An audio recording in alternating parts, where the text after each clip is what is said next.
প্রিয় ভাই বোনেরা, আপনারা সকলে কেমন আছেন? আশা করি ভালো আছেন। আমি আজকে নতুন একটি রেসিপি নিয়ে আসছি। আমি আজকে একটা সুন্দর চচ্চড়ি রান্না করব। কড়াইতে তেল দিয়ে দিলাম, তেলটা গরম হয়ে গেছে। এখন দিয়েছি পেঁয়াজ কুচি, রসুন কুচি। ওইটা চচ্চড়ি করব দেখে অনেকগুলো রসুন পেঁয়াজ দিয়েছি। এখন দিয়ে দিলাম আদা বাটা।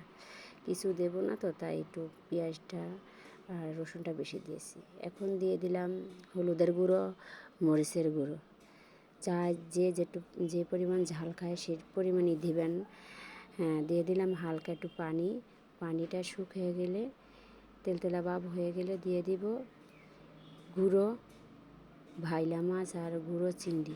আপনাদের ভাষায় কি বলেন জানি না, আমাদের দেশে বলে বাইলা মাছ আর গুঁড়ো চিংড়ি দিয়ে আমি আজকে শুকনো শুকনো করে একটি চচ্চড়ি রান্না করব।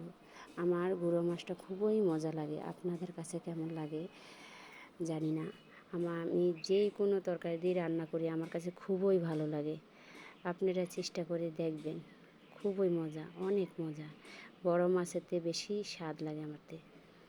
এখন দিয়ে দিব হালকা পানি। মাছ তো ছোট ছোট, তাই অনেক পানি লাগবে না, পরিমাণ মতো হালকা পানি দিয়ে দিবেন। এখন দিয়ে দিলাম টমেটো, দিয়ে দিলাম টমেটো ফ্রিজে ছিল সেগুলো দিয়ে দিলাম মরিচ ফাড়া। কাঁচা মরিচও দিতে পারেন, শুকনো গুঁড়োটো দিতে পারেন, যেটা দেন আপনাদের যেটা ভালো লাগে। তেলতেলা ভাব হয়ে যাচ্ছে। মাছটা হালকা হালকা করে নাড়া দিতেছি যেন না ভাঙে। ছোটো মাছ তো ভেঙে যেতে পারে, তাই হালকা করে নাড়া দিচ্ছি। এখন তেলতেলা ভাব উঠে যাচ্ছে, দেখতে তো পারছেন। হালকা হালকা করে নাড়া দিয়ে দিলাম যাতে মাছটা না ভাঙে। আর কিছু দেব না, দিয়ে দিলাম জিরা ফাঁকি।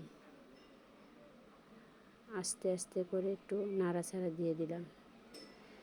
কেমন হয়েছে দেখুন। গুঁড়া মাছ চচ্চড়ি আপনাদের কাছে ভালো লাগলে কমেন্টে জানিয়ে দিবেন। ভালো থাকবেন, সুস্থ থাকবেন এই কামনাই করি। আসসালামু আলাইকুম।